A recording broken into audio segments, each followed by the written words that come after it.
Hi friends, travelling ಗುರುಗೆ ಸ್ವಾಗತ. Welcome to the travelling ಗುರು.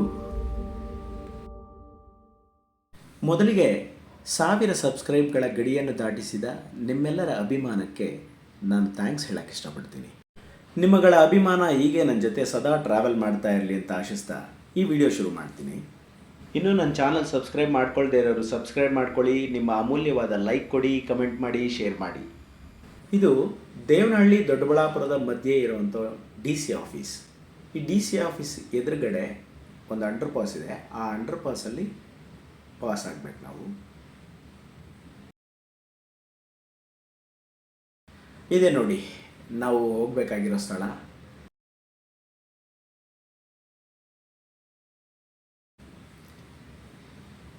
ಇದು ಏಕಶಿಲಾ ಬೆಟ್ಟ, ಅಳಿಲಿನ ಆಕಾರದಲ್ಲಿರೋ ಒಂದು ಸುಂದರವಾದಂಥ ಬೆಟ್ಟ.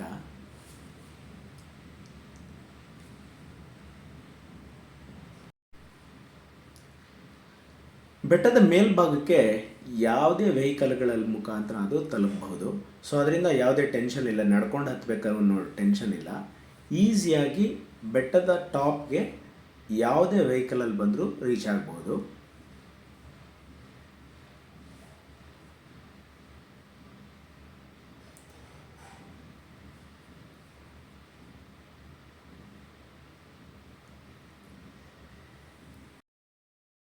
ಇದೆ ನೋಡಿ ಆ ಬೆಟ್ಟ, ಕುಂದಾಣದ ಬೆಟ್ಟ.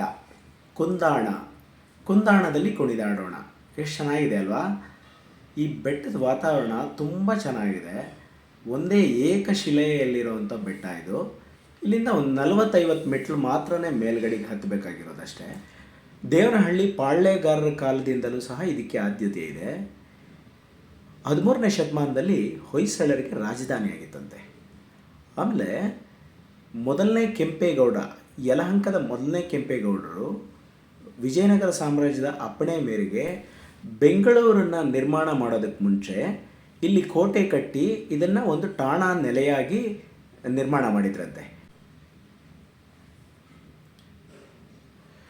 ನೋಡಿ, ಇದೇ ಕೋಟೆಯ ದ್ವಾರ ಬಾಗಿಲಿದು. ಈ ಕೋಟೆಯ ದ್ವಾರ ಬಾಗಿಲನ್ನು ಕಾಯೋದಕ್ಕೆ ಮೋಸ್ಟ್ಲಿ ಈ ಎರಡು ಕಡೆನೂ ಅಕ್ಕಪಕ್ಕ ಎಡಗಡೆ ಬಲಗಡೆ ಕಾವಲುಗಾರರಿಗೆ ಒಂದು ಸಣ್ಣ ತಾಣವನ್ನಾಗಿ ನಿರ್ಮಾಣ ಮಾಡಿದರು.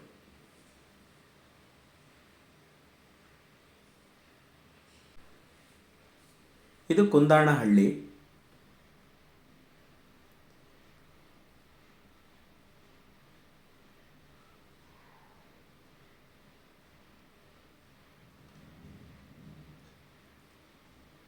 ಮೇಲ್ಗಡೆ 2 ದೇವಸ್ಥಾನಗಳಿದೆ. ಒಂದು ಚನ್ನರಾಯ ಸ್ವಾಮಿ ಮತ್ತು ಆಂಜನೇಯ ಸ್ವಾಮಿ.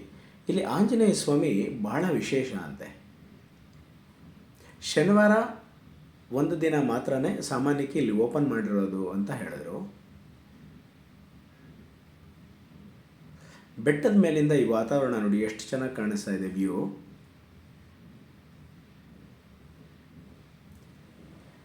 ಎದುರು ಕಾಣಿಸ್ತಾ ಇರೋದು ಆಂಜನೇಯ ಸ್ವಾಮಿ ದೇವಸ್ಥಾನ.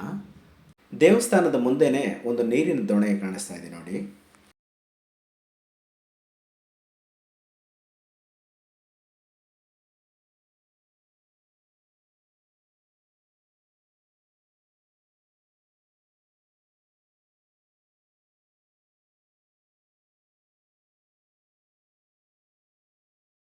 ದೇವಸ್ಥಾನ ಬಾಗಿಲಾಕಿರೋದ್ರಿಂದ ದೇವರ ದರ್ಶನ ಸಾಧ್ಯವಾಗಲಿಲ್ಲ.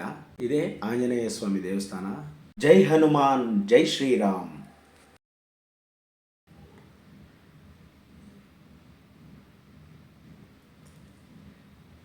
ಇಲ್ಲಿ ಒಂಥರ ಬಿಡದಿ ಸ್ಥಳವಾಗಿ ಏನೋ ಮಾಡಿದ್ದಾರೆ ಅನಿಸುತ್ತೆ.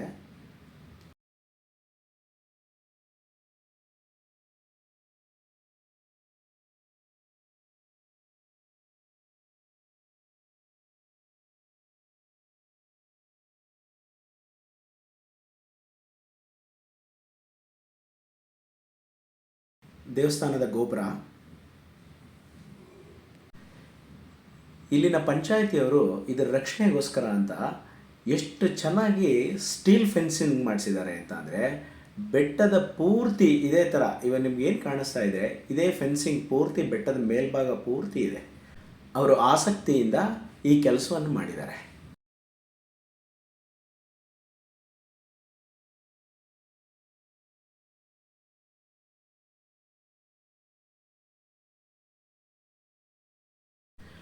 ಬೆಟ್ಟದ ಮೇಲ್ಭಾಗ ಪೂರ್ತಿ ಇದೇ ಫೆನ್ಸಿಂಗ್ ಇರೋದ್ರಿಂದ ಎಲ್ಲೂ ಯಾವುದೇ ಪ್ರವಾಸಿಗರಿಗೂ ಯಾವುದೇ ರೀತಿ ಮಕ್ಕಳಿಗಾಗಲಿ ದೊಡ್ಡವ್ರಿಗಾಗಿ ಏನೇ ಕಾಲು ಜಾರಿ ಏನು ಬಿದ್ದರೂ ಅವರು ಯಾವುದೇ ಕಾರಣಕ್ಕೂ ಏನೂ ತೊಂದರೆ ಆಗೋದಿಲ್ಲ. ಅಷ್ಟು ಚೆನ್ನಾಗಿ ಇದರ ವ್ಯವಸ್ಥೆ ಮಾಡಿದ್ದಾರೆ.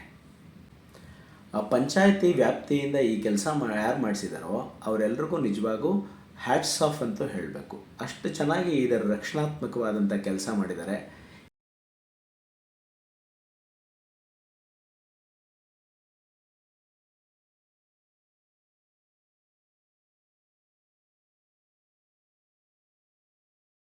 ನೋಡಿ, ಅಲ್ಲಿ ದೂರದಲ್ಲಿ ಕಾಣ್ತಾ ಇರೋದು ನಮ್ಮ ದೊಡ್ಡಬಳ್ಳಾಪುರ.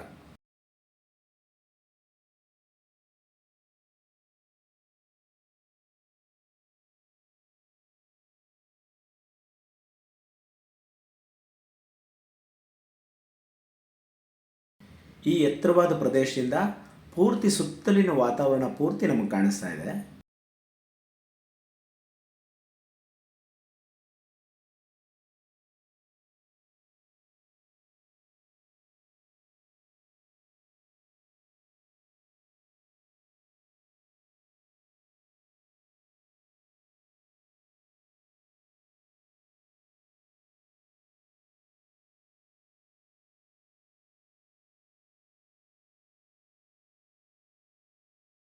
ಇಲ್ಲಿಗೆ ಬರೋ ಪ್ರವಾಸಿಗರಲ್ಲಿ ನನ್ನ ವಿನಂತಿ ಏನಂದರೆ, ಈ ಒಂದು ಸುಂದರವಾದ ಕುಂದಾಣದ ಬೆಟ್ಟ ಬಹಳ ಪರಿಸರ ಮಾಲಿನ್ಯದಿಂದ ಮುಕ್ತವಾಗಿದೆ. ಆದ್ದರಿಂದ ಇಲ್ಲಿಗೆ ಬರುವಂಥ ಪ್ರವಾಸಿಗರು ಆದಷ್ಟು ಪರಿಸರ ಸ್ನೇಹಿ ವಸ್ತುಗಳನ್ನೇ ಬಳಸಿ, ತಿಂಡಿ ತಿಂದು ಎಲ್ಲಂದರಲ್ಲೇ ಬಿಸಾಡಬೇಡಿ, ಪ್ಲಾಸ್ಟಿಕ್ ಬಾಟಲ್ಗಳನ್ನು ಎಲ್ಲಂದರಲ್ಲೇ ಬಿಸಾಕಬೇಡಿ. ಆದಷ್ಟು ಪರಿಸರವನ್ನು ಉಳಿಸೋ ಪ್ರಯತ್ನ ನಿಮ್ಮದಾಗಿರಲಿ ಅಂತ ನನ್ನ ಕಳಕಳಿಗೆ ಮನವಿ.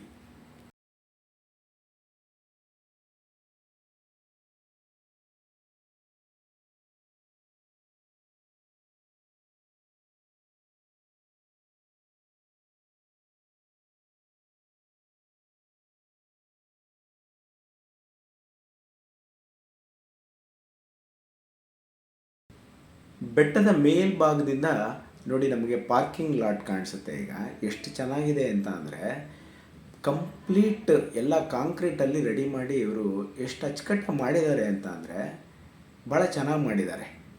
ಬನ್ನಿ, ನೂರಾರು ವರ್ಷಗಳ ಇತಿಹಾಸ ಇರೋ ಈ ಪಾರಂಪರಿಕ ತಾಣವನ್ನು ನೋಡಿ ಈ ಪರಿಸರವನ್ನು ಎಂಜಾಯ್ ಮಾಡಿ ಅಂತ ಹೇಳ್ತಾ ಈ ವಿಡಿಯೋ ಇಲ್ಲೂ ಮುಗಿಸ್ತಾ ಇದ್ದೀನಿ. ಈ ವಿಡಿಯೋ ನಿಮ್ಗೆ ಇಷ್ಟ ಆಗಲಿ ಬಿಡಲಿ, ನನ್ನ ಈ ಪ್ರಯತ್ನಕ್ಕೆ ಒಂದು ಲೈಕ್ ಕೊಡಿ, ಕಮೆಂಟ್ ಮಾಡಿ, ಇನ್ನೂ ನಿಮ್ಮ ಸ್ನೇಹಿತರಿಗೆಲ್ಲ ಶೇರ್ ಮಾಡಿ.